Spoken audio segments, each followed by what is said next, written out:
Hello and welcome. I'm Leigh-Ann Gerrans and you're watching W News Extra, broadcasting live from the Al Arabiya studios. These are our top stories. Fresh strikes across the Middle East as the war enters its sixth day. Plus, the British Prime Minister sends typhoon jets to Qatar. Iran attacked the HQ of Iranian Kurds as Trump says he backs the Kurds launching an Iran offensive. And a flight chartered by the UK government finally leaves Oman after significant boarding delays. And sources dismiss claims that say Mossad agents planting bombs are arrested in Saudi Arabia and Qatar.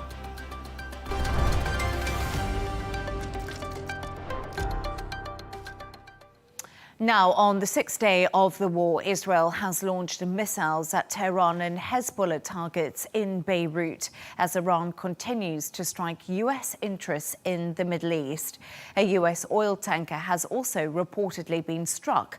Meanwhile, the British Prime Minister, Keir Starmer, has announced the UK will send typhoon jets to Qatar and insisted Britain's relationship with the US is operating right now. To discuss this and all of today's stories, I'm joined by news editor of Arabian Gulf Business Insight, Shane McGinley, and correspondent and columnist, Gemma White. Gemma and Shane, thank you so much for joining me. Good to have you on the show with me tonight. So, Shane, I'm just going to begin with you. It's been a really quick developing story. It's the sixth day. A lot has happened. There's been a lot of moving pieces. And we're seeing fresh strikes from both sides today. And I guess the big question is there any sign of let-up? Well, you know, I always generally like to try to be optimistic when we're talking about Gaza or Ukraine, but I think in this case, I have to put that aside, and it doesn't look like any kind of let-up. If anything, it looks like it's expanding into new territories. We've seen in Iraq, like you just mentioned in your headlines, in terms of the Kurds. We also saw that Iraqi forces had brought down attacks on US military sites near the Baghdad International Airport. So that's another country that has been brought into it in the last 24 hours. Then we look at Azerbaijan on Thursday. They have seen drone attacks into their airspace, and they've come out and said that they're going to prepare unspecified retaliatory measures. So that's another country and another front. And then if we look, before we get to even to our home in the GCC, if you look at what is happening in terms of Lebanon, we've got Israel is expanding into there in terms of attacks, and the Israeli which I think the health ministry said since Monday there's been about 100 people who have died and about 600 have been injured as a result of those attacks in Lebanon. So that's before we even get to the GCC. So, you know, we heard the emergency on your phone that went off a couple of hours ago here in Dubai. In Abu Dhabi, there was sort of shrapnel and people were injured. We saw in Bahrain there was attacks. In Oman, some of the oil facilities were attacked, which I find particularly strange because Oman was the mediator in terms of the talks, so that shows that, you know, no one is sort of off the table. And then we've also seen in Kuwait, we've seen oil facilities that have been targeted on tankers, and in Saudi Arabia we have seen as well. So if anything, no, unfortunately, there's no let-up. If anything, it's expanding, which in some ways you could say, you know, the Iranians only have a finite amount of weapons. So if they're expanding into further and even more fronts, then, you know, this is more for them to facilitate. So, you know, like I said, last Thursday I was optimistic, but I'm not optimistic today, unfortunately. Yeah, and it's really difficult to be optimistic at the moment because, like you say, there has been a lot of attacks on different fronts across the Gulf countries. You mentioned Kuwait. We have seen Oman. Energy facilities have been attacked. US interests in those countries have been attacked. We've seen attacks on civilian buildings in Dubai and in the UAE. And there seems to be a lot happening, developing all the time. Of course, Cyprus, Turkey, they added into the game too. But we've heard from the British Prime Minister Keir Starmer today. And I do think that he is really in a peril at the moment, isn't he? That's an understatement. Donald Trump did say, you know, we're not dealing with Winston Churchill when he was talking about Keir Starmer, an absolute body blow to the British Prime Minister who's seems to be facing a crisis at home. But what did Keir Starmer have to say to himself, for himself? I do want to say, though, in his defence, Trump is no Roosevelt either. So, yeah, you know, we can both... I was just trying to think, who was the president equivalent? Yeah, I'm glad you got there. So Starmer is sort of acting, but a bit too late for Trump's liking and a bit too late for his critics as well. As you said, he sent 4 RAF Typhoons to Qatar, 2 helicopters to Cyprus, and HMS Dragon will be going out to the Mediterranean. That might be in about a week or so because it's being fitted for armaments and missiles. Now, it was his lack of swift reaction to the attack on Cyprus, which apparently came from was launched by Hezbollah, and the military facility was evacuated. And because there are British interests, you know, it was expected that Britain would immediately send, you know, warships or support, and it's not. It took a few days, so that's where the criticism has come from. Then obviously he's been criticised by Trump. Trump has indicated that he wants to use RAF Fairford in Gloucestershire, and he also wants to use a facility in the Chagos Islands. And Starmer has sort of said, no, you know, we're not going to do that. He's stood up for himself and for what he believes. Now, there has been a bit of dissent in his own party, evidently, at a National Security Council meeting. He had the Ed Miliband, Rachel Reeves and the Home Secretary Yvette Cooper disagreeing with the stance and how they should progress on this. Now, one would have thought that by this point, they would have had all their ducks in a row and at least be presenting a united front. So again, it does make him look weaker if he can't even get his own party behind him. I also do firmly believe that he has got the legacy of Tony Blair in his mind. As we know, Tony Blair followed George W. Bush into the Iraq War. It has forever tainted his legacy, you know, with the idea of weapons of mass destruction. And I do believe Keir Starmer should have acted sooner, but I also think he is thinking, I just need to wait and see what happens. And it's quite interesting because Keir Starmer is, of course, a human rights lawyer before he was a prime minister. He's looking at the legitimacy of the attack that the US and Israel launched on Iran. He's looking into the legality of that. Well, yeah, he's a lawyer, so he wants to know, like, what is the mandate for it and what is the plan to finish it. And none of those are really, really clear at the moment. And but on the, you know, he's been on the ropes for a few weeks, and nobody's talking about Epstein or Peter Mandelson in the last week. So it's kind of moved it on. So if anything, like, I would have thought he had only days to go when we were talking about Keir Starmer like a week ago. So it's kind of like, you know, the international stage has taken over and kind of like given him some extra time, so to speak. And I find it quite interesting because we talk about the UK being hesitant, and that is a good point. You know, this has taken the heat off Starmer in a different way when it comes to Epstein, Peter Mandelson at home. But I also think the EU has been really, really late in responding. But EU Foreign Chief says countries in the Middle East concerned about the risk of civil war in Iran. It's been fascinating that we haven't seen much from any of the European countries. And Hegseth did say every partner in Western Hemisphere has to do more, invest money in security. But they weren't given a heads up, right? They didn't even know this was coming. So which they are on the back Which is a strange well. thing, because in the previous, sort of like the Gulf Wars or Afghanistan, it always just felt like, even though America was kind of like the global cowboy, kind of like leading the charge, it kind of felt like there was a charge and there was somebody, you know, there was a kind of an international and there was a UN mandate and there was all this. You know, Trump doesn't really sort of, you know, listen to those ones. It's kind of felt like he's moved and then going, can everybody follow me? Yeah. And, you know, and there's still a lot, you know, the relationships are not there. Like the tariffs, you know, everyone still remembers those. You know, Trump doesn't have those relationships built up where he can just call on people. You know, you mentioned Tony Blair and, you know, Bush. They were extremely, really tight, and that was why they went in. But I don't know. Do you think that, you know, Keir Starmer, that this is going to impact him negatively in terms of, you know, his popularity can't get any lower, really, can it?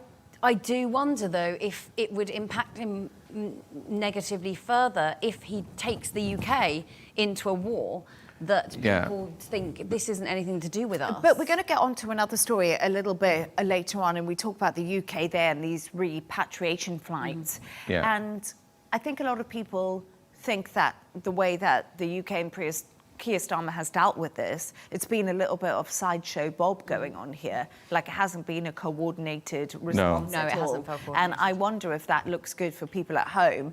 But Shane, just a quick thought before we wrap this up. How much is this conflict expected to cost? Because I've been really interested in this. In the numbers getting it. We have to think about the vast cost of all these weapons. Well, it's difficult, we won't know for years, but there obviously has been a lot of reports. There's been a lot of accountants doing the numbers. So I looked at some of the more sort of like official or credible ones. So the Wall Street Journal looked at how much it was going to cost to move the more than a dozen ships and 100 aircraft to the region. Just do that, you're talking about 600 million.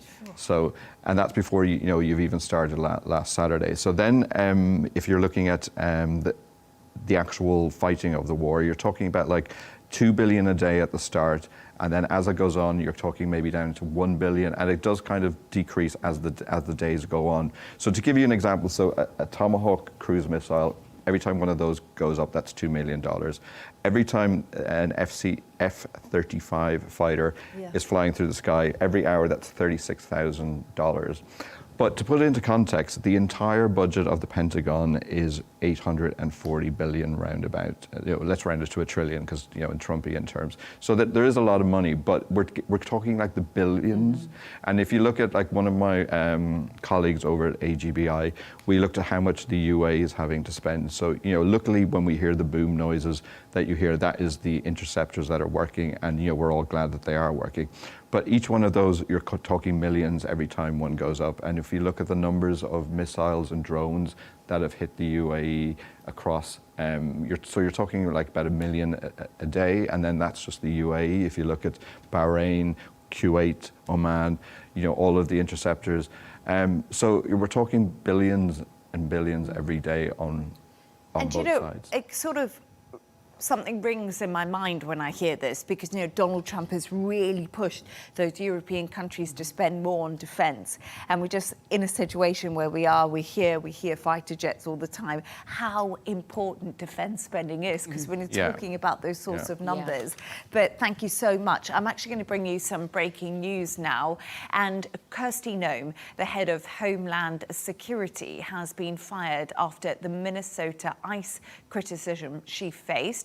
She will also be replaced as a senator from Oklahoma. So we're just getting that news that Kirsty Noem has actually no longer got her job in the US. That was actually tipped to have happened. So we are hearing that from Donald Trump's Truth Social. A lot happening in the States at the moment. And she will be the special envoy for the Shield of America, apparently. Right. So that's her new job. That's her new job. Okay. Yeah, we'll find out more, I'm sure, as the show goes on.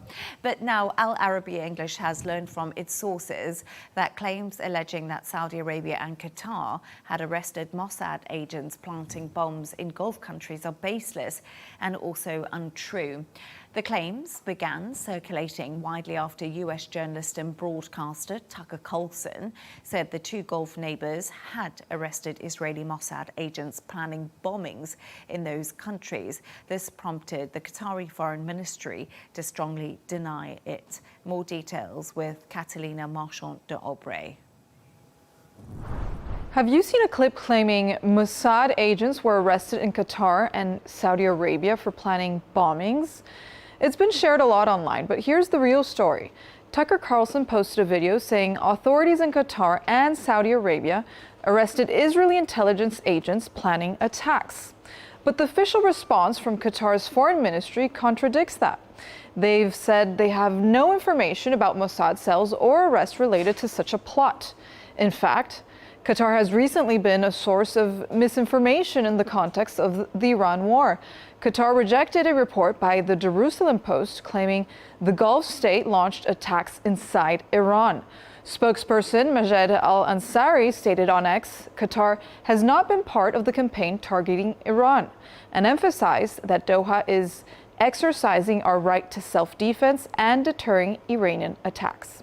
He also called on media organizations to rely on official Qatari sources when reporting on the country's position. What has been reported via official channels, Qatari authorities say they recently arrested 10 people linked to 2 cells allegedly working for Iran's Islamic Revolutionary Guard Corps, accused of espionage and sabotage targeting sensitive and military infrastructure. So, the bottom line, no confirmed Mossad arrests in Qatar or Saudi Arabia, no credible sources backing Carlson's claims, and Qatar says it has no involvement in attacks on Iran and urges media to check official sources. And here's a crucial point. Spreading false news in Qatar is a serious crime. You can face up to 5 years in prison and fines up to $27,500 US, with penalties doubled if committed during wartime. So before sharing sensational claims, remember, in Qatar, fake news isn't just misleading, it's criminal.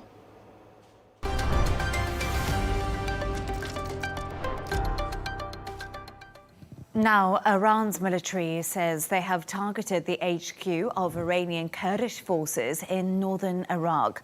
1 person has been killed and 3 have been injured in the Kurdish regions of both Iran, Iraq this week. It comes as President Trump tells Reuters he backs the Kurds launching an Iran offensive. So, Gemma, this is another front of the war that we are seeing open up at the moment, because we've been speaking about the different fronts that have been opening up as the war enters its 6th day. And it's really interesting. I don't know what you think, but how likely is it that the Kurds will join this fight? And we are getting some breaking news that I did see come through. Trump spoke to Kurdish leaders about US base in northern Iraq. So apparently the White House is saying Trump has spoken to Kurdish leaders. Yeah, okay. So I would say that it's not guaranteed, but it's starting to look increasingly likely that the Kurds will join. And I doubt, though, that we're going to step in unless they've got certain assurances from the US, because they have been burnt in their dealings before with the US, which I know Shane is going to talk about later as well. Now, there are sources saying that the CIA has actually been in contact with, Kurdish leaders for several months now, and that the CIA does maintain an outpost in Iraq, in the Kurdish area of Iraq. So there has been that constant contact, and there has been contact between the US and political figures. And as you said, Trump has recently said, I'd be all for it with regards to a Kurdish offensive in Iran. I think very much they're looking at the Kurds being the boots on the ground. You know, America's going to provide the firepower, they're the ships and the drones and the aircraft, and the Kurds will be, on the ground there. So you've got fighters from 2 main groups here, which is the Kurdistan Freedom Party, PAK, and Kamala. And there are reports that they have actually moved closer to the Iranian border. You're most likely to see these insurgents coming across the border, and they're with the intention of, there's about four ways this could go. Now, they might operate on Iran's Kurdish northwest, which would open a new front, as we were saying. They might be the ones to take on the Iranian security forces to kind of pin them down, distract them, while, the uprising from the protests that we've seen as well, so it kind of frees this those organic guys up. movement they've been talking about, yeah. You looking at sowing chaos in the region as well, chaos and dissent. And you're also looking at the fact that they might hold territory in the northern part of Iran, which would act as a buffer for Israel. So there are quite a few scenarios where the Kurdish could come in and effect quite big change in this war. And it's so interesting, because I want to say the White House has once again said ground troops are not part of the plan for Iran operation at this time. But of course, also then saying Donald Trump has had this conversation with Kurdish leaders. It's such an interesting, pivotal moment, because for so long, no troops on the ground, no US troops on the ground, which was what Donald Trump was going to say. They were going to do it all by basically massive air power, this firepower that they have. So all this military armada has moved here. Now we see the game changing pretty quickly. And also, I think we forget that Iran has 90 million people in it. It's an huge. Absolutely huge country.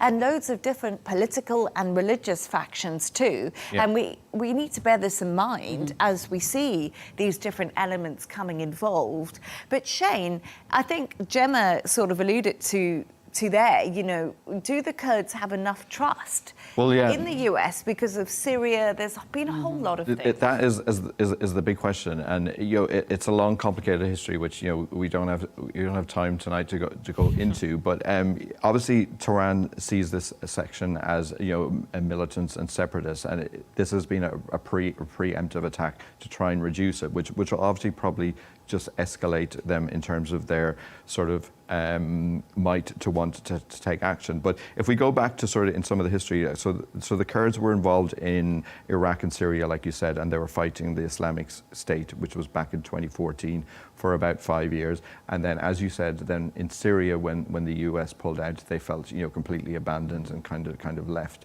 And they did a great job in Syria when it came to keeping ISIS under control. So, like you said, they could be seen as the boots on the ground, but do they want to be sort of the ones that's taken advantage of to fight a US war when, like we said, is there a mandate and is there an exit plan? And you were saying about that the breaking news in terms of the US has spoken to the Kurdish leaders. But there was a lot of reports out earlier today saying that the US and Trump administration were going to sort of arm the Kurds. He has come out and said that he's not going to do that. So obviously while he backs them, he's not going to give them the mechanism to maybe do that. But that could change quite frequently as we've seen what's happened in this war and what's happened with Trump.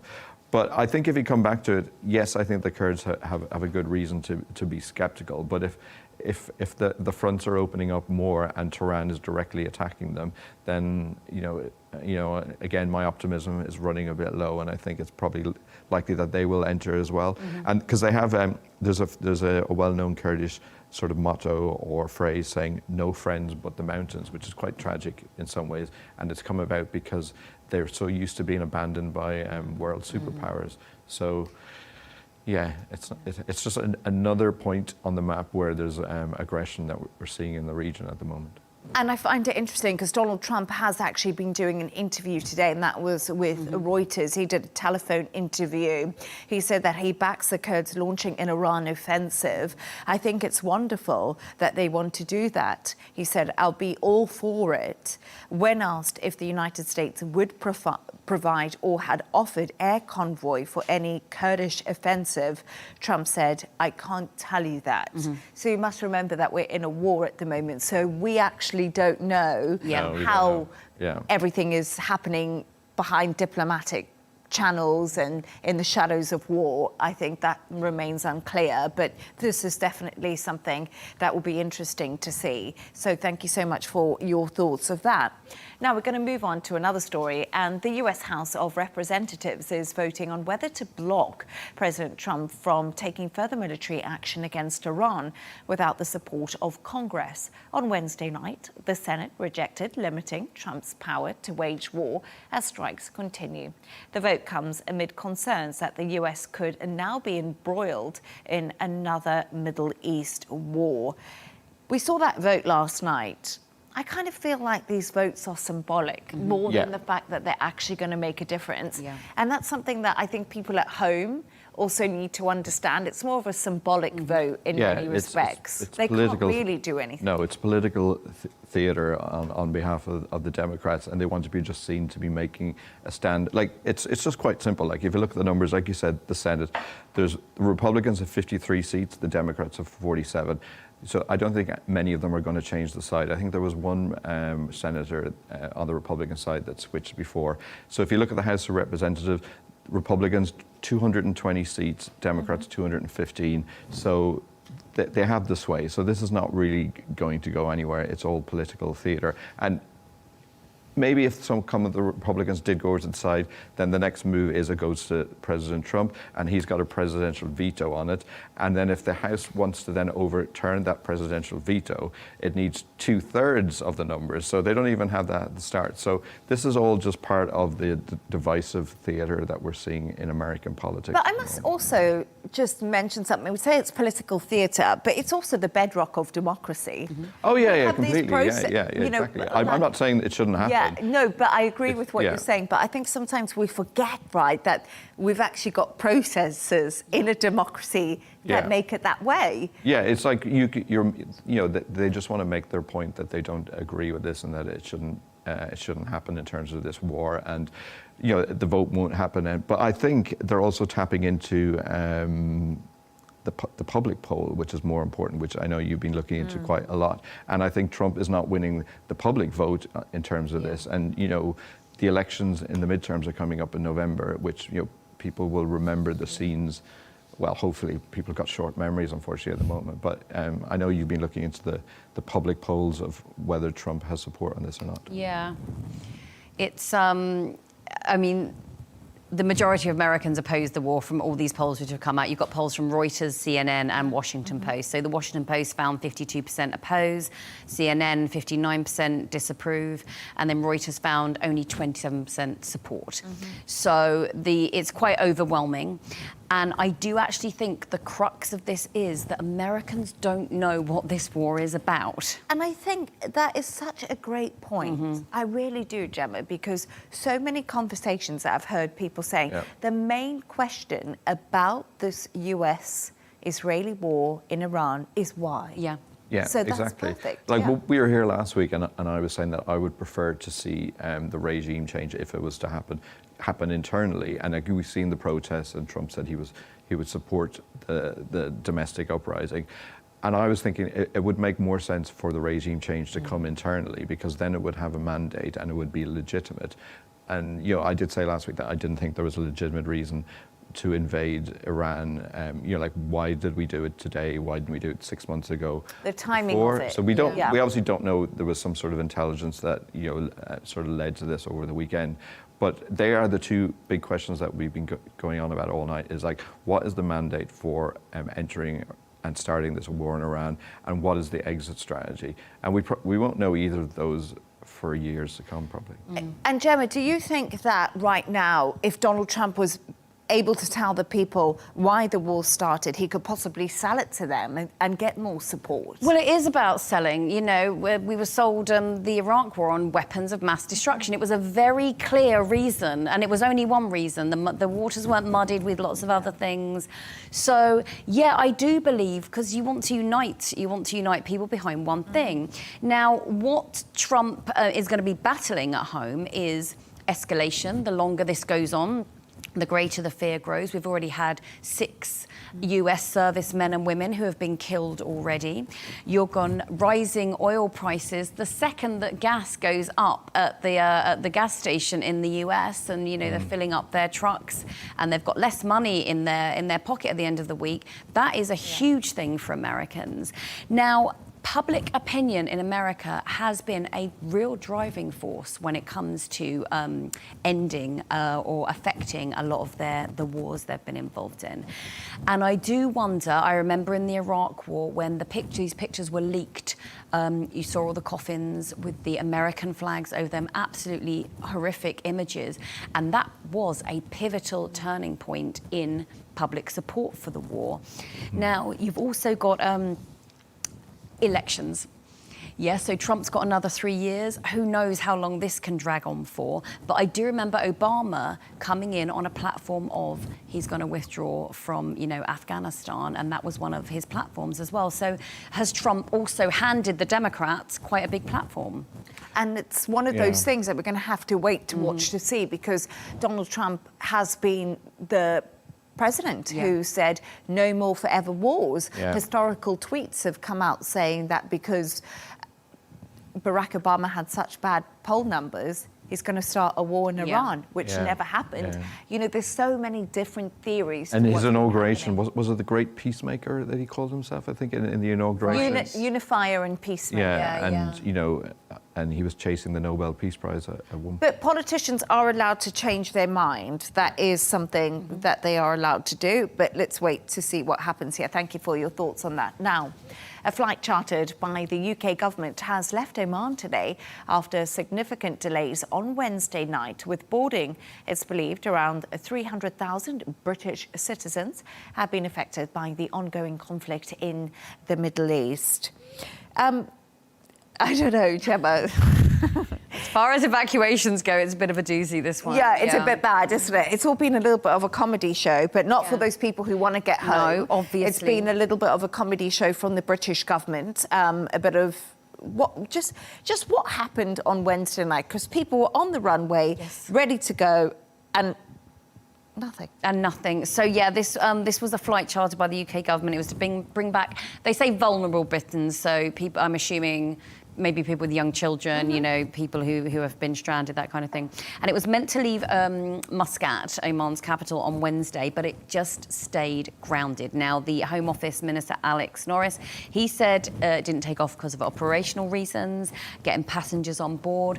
And passengers have talked, shambles was a word that was used, about the wait times at check-in, wait times on the bus. Apparently, they were stuck on the bus for an hour as well, on the tarmac. And then it transpired that the captain had gone over his hours and that the crew were actually sort of off the clock. You know, they'd already done their shift, and so that the flight was sort of technically illegal. So it was actually plagued by a comedy of errors, basically. Yes. It doesn't instill confidence that if things escalate, that the UK government is going to be sending in, you know, whether aircraft carriers or chartered flights to evacuate its own citizens.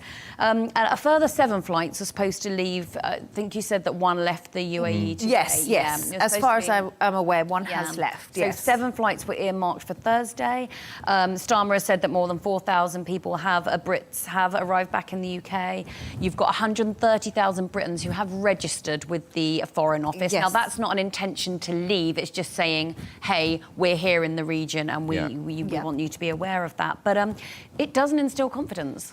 It really doesn't instill confidence. And I think, as you did say, you know, we might look at this as a comedy act, but there's been people here who were on holiday. They want to get back to their families. We don't know if they have kids and dogs and animals, you know, those things to look after and what they have a duty of care for. And obviously, they're looking for the first flight out. And, you know, there's not an awful lot of flights going out of the UAE, unfortunately, at the moment. And, you know, twice a day, you know, my colleagues get the numbers of how many cancellations there's been and how many have gone. And there is a lot of people going to Oman. And, you know, I've got sort of family members who were here on holiday, and they went to Muscat yesterday and they flew out earlier today. So people are doing it. The Omani airlines are doing direct buses from, I think, like Sharjah and Fujairah, going directly to Muscat. And, you know, there was sort of reports of, like, you know, long tailbacks of the board of 3 hours, which, when my family members went, it was pretty fast. So it depends on what times you go, and they're staying in the hotels. So, and Oman does have a very low cancellation rate, I think of about 30%. I saw when I read the article this morning.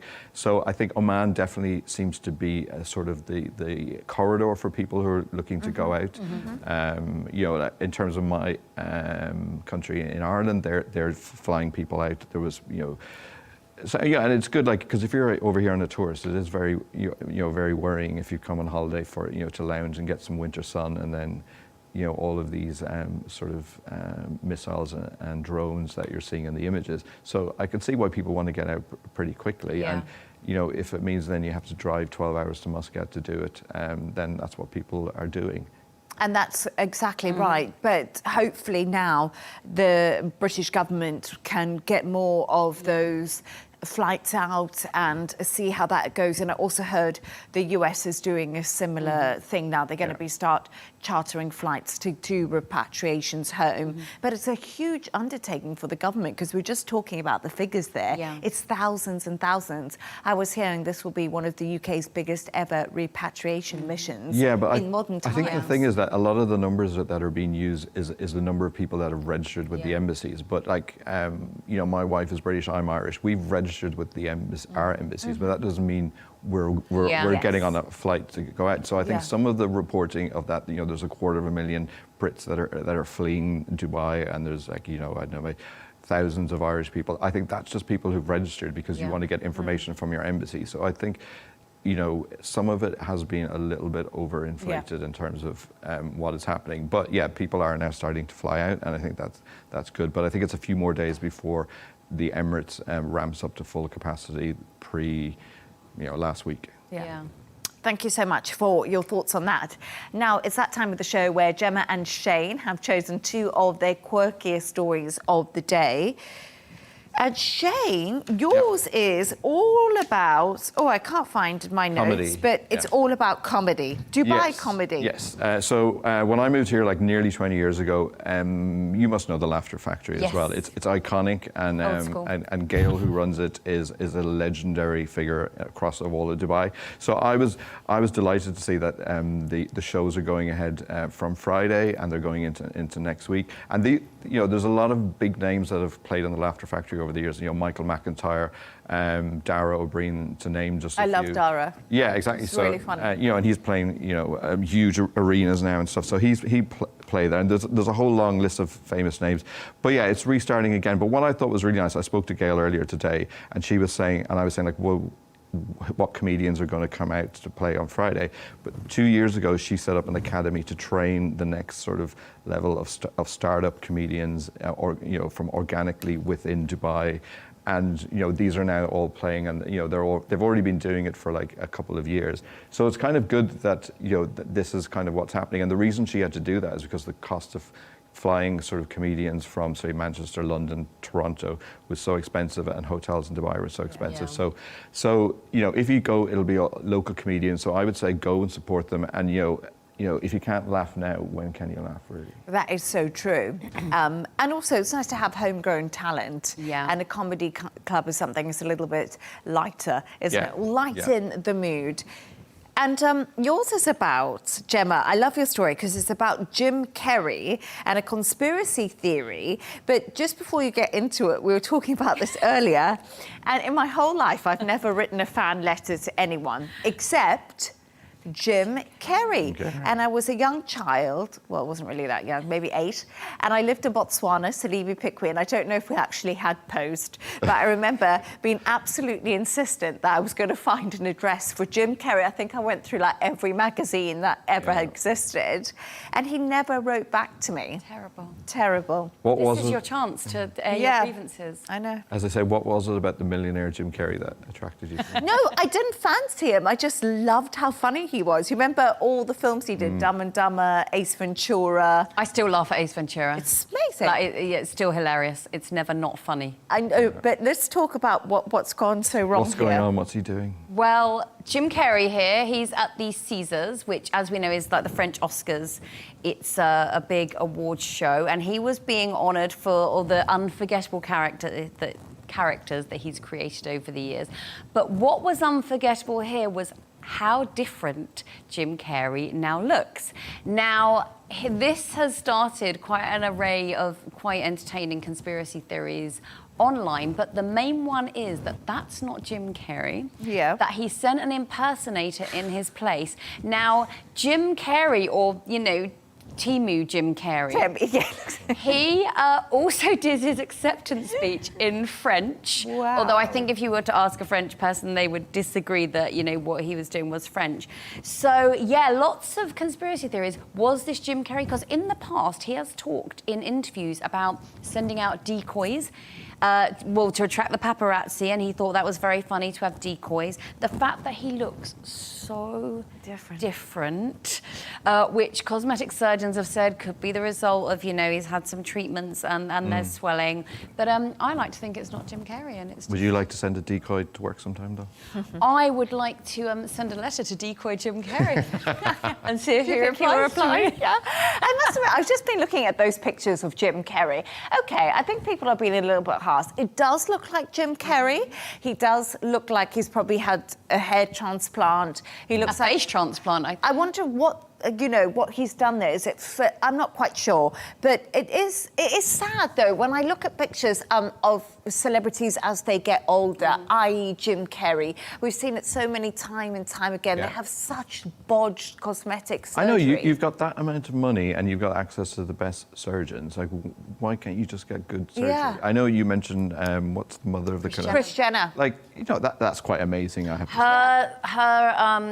Her deep plane facelift was between $150,000 and $200,000. Yeah. But there have been some men got who've that had money. some awful facelifts as well. Mickey Rourke springs to mind. Yes, actually. of course. Yeah.